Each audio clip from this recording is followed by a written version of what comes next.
धन आवश्यक है ऋषि अत्रि, क्योंकि धन मूल आवश्यकताओं को पूरा करने में सहायक होता है। किंतु जब कोई व्यक्ति इच्छाओं को आवश्यकता समझने लगे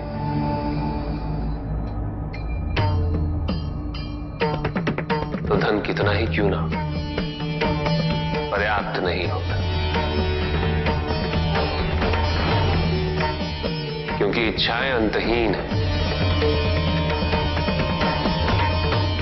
इसलिए मनुष्य कभी ना समाप्त होने वाली इच्छाओं की पूर्ति हेतु धन संचय को ही अपने जीवन का लक्ष्य समझ लेता है।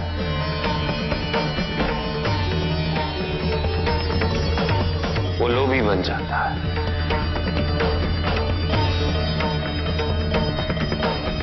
वो भूल जाता है कि उसके जीवन का मुख्य लक्ष्य ईश्वर के समीप आना है।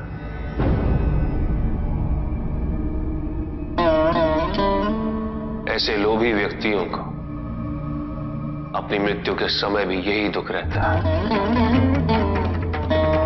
कि उन्होंने क्या कुछ नहीं पाया, क्या शेष रह गया। ऐसे समय में वो एक क्षण के लिए भी ईश्वर का स्मरण नहीं करते। अपने जीवन की निरर्थकता और व्यर्थता का बोध नहीं होता।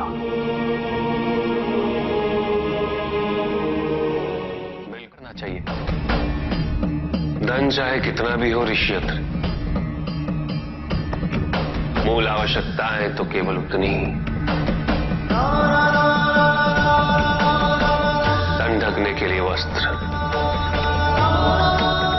पेट भरने के लिए आहार और शरण के लिए भवन।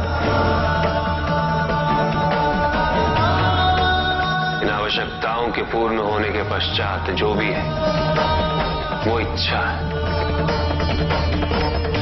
धनी व्यक्ति के पास जो भी अतिरिक्त धन होता है वो उसे दान करना चाहिए,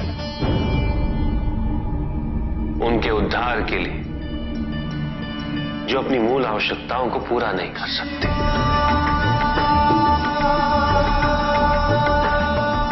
ऐसा करने से संसार में समानता होगी, द्वेष नहीं होगा, सद्भावना बनी रहेगी। किंतु कुछ व्यक्ति इस तथ्य को समझ ही नहीं पाते। उन्हें अपने एकत्रित किए हुए धन से इतना मोह हो जाता है कि वो उसका एक अंश भी किसी और को नहीं देना चाहते।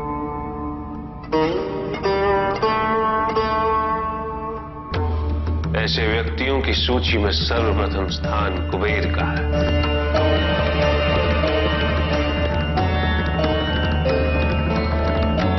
इस संसार में सबसे अधिक धन उन्हीं के। शक्तिशाली बनना अत्यंत कठिन है, किंतु उससे भी कठिन होता है शक्तिशाली बने रहना।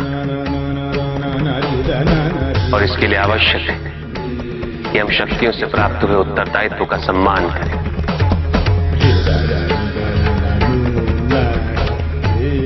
अन्यथा हम स्वयं पर निरंतर खो देते हैं और यह हमारे पतन का कारण बनता है।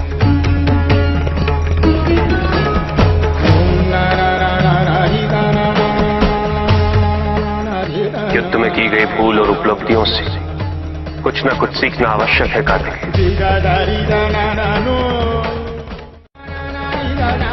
बुराई और अच्छाई के मध्य ये युद्ध निरंतर चलता रहेगा।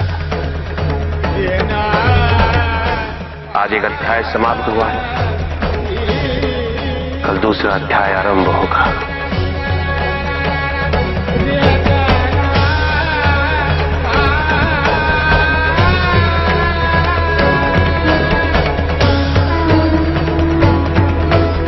जब तक इस समस्त संसार में बुराई है तो अच्छाई भी होगी, किंतु अच्छाई और बुराई के युद्ध में जीत सदैव अच्छाई की ही होगी। आध्यात्मिक कार्य के लिए शरीर को, सीमाओं को और अहम को तोड़ना और उसे पार करना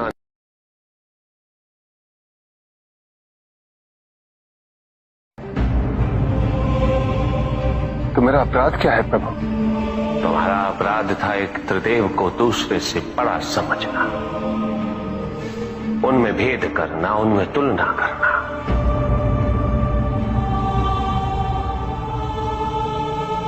यही थी तुम्हारी भूल।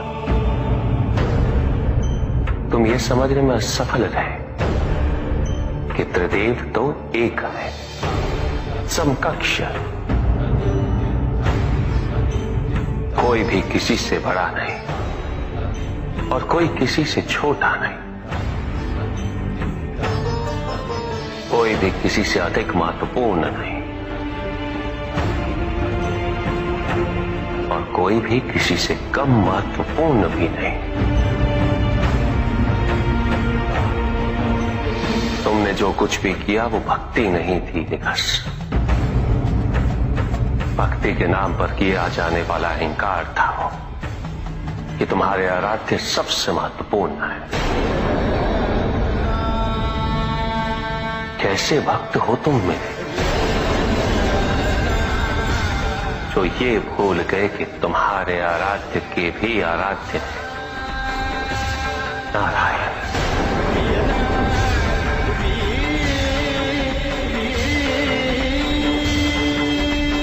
भक्त यदि सच्चा तो उसके पास अपने आराध्य को पाने के अतिरिक्त ये सोचने का समय ही कहां होता है कि उसके आराध्य से महत्वपूर्ण भी कोई है या नहीं।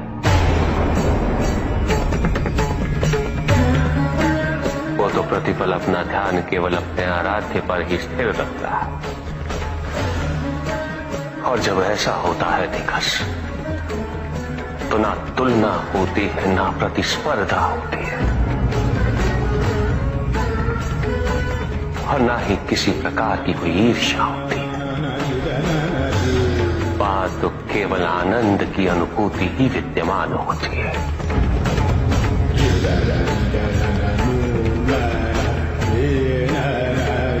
यदि तुम ये सोचते हो कि यह समस्त संसार केवल मुझसे है